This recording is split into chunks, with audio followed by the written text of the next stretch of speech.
Hello. Today we speak about happiness in the old age. But this is not a show on how to stay young. About 5 or 7 years back I wrote a blog which became very popular. The title of the blog was I Love Getting Older.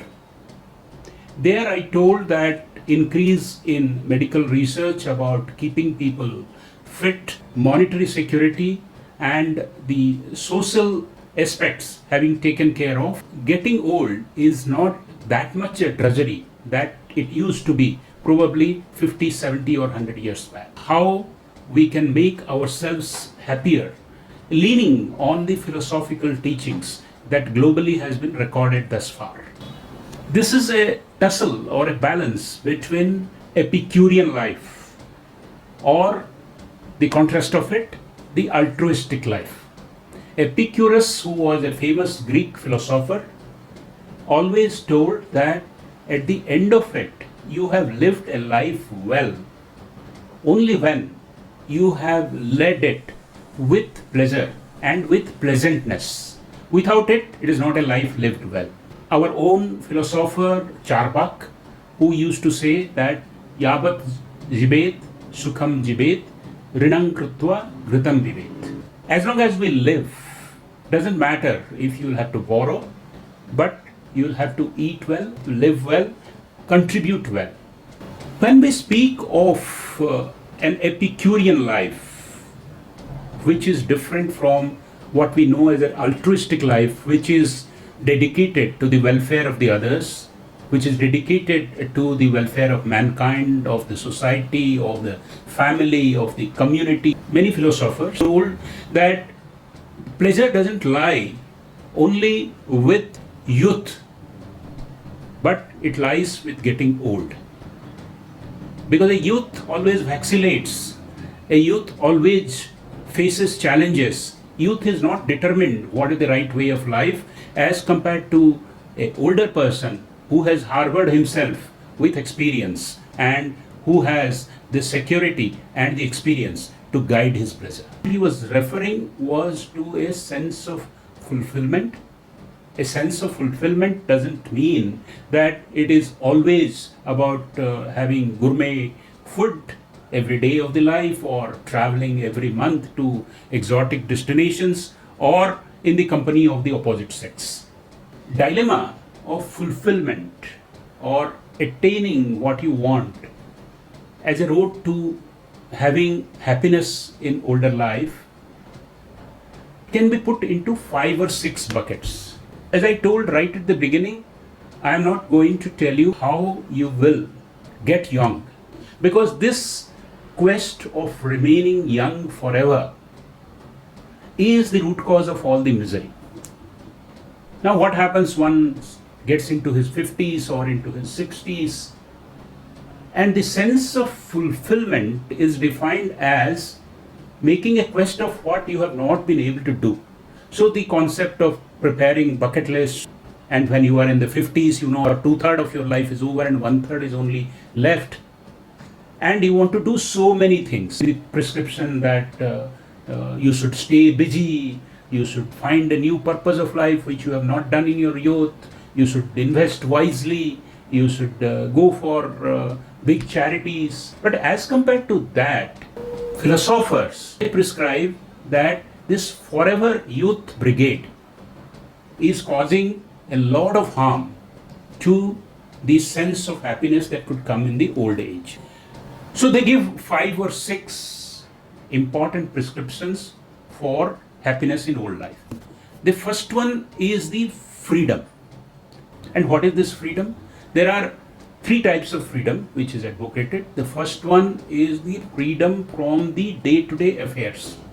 The second one is free yourself from the shackles that you have imposed on yourself. Freedom from the bondage of family, the freedom from responsibility, the freedom from a sense of urgency, freedom from a commercial sense. The third important freedom is the freedom to act as a free person. Because many of us, we know that we don't have any responsibility, we do not have all those requirements and accountability for things, but still we do not know how to be a free bird. Second important thing is company or companionship. Many times the company is considered as a mean to achieve something or to prove something. I want to be a good father and I have company of my son or my family because I want to prove myself as a good family man. I want professional company because I want to collaborate, I want to be a contributor, I want to achieve something for the world, I want to be a good social person, I want to improve, I want to prove myself. Companionship without considering the company as a means to achieve either a personal glory or monetary benefit is the company which is recommended by philosophers. How do you do it? One is enjoying the company of strangers, getting to know strangers, talking to them, and making company a playful thing. And especially company of the opposite sex is no more any physical thing that should be there, but understanding the grace, understanding the beauty, understanding the knowledge, intellectual dialogues.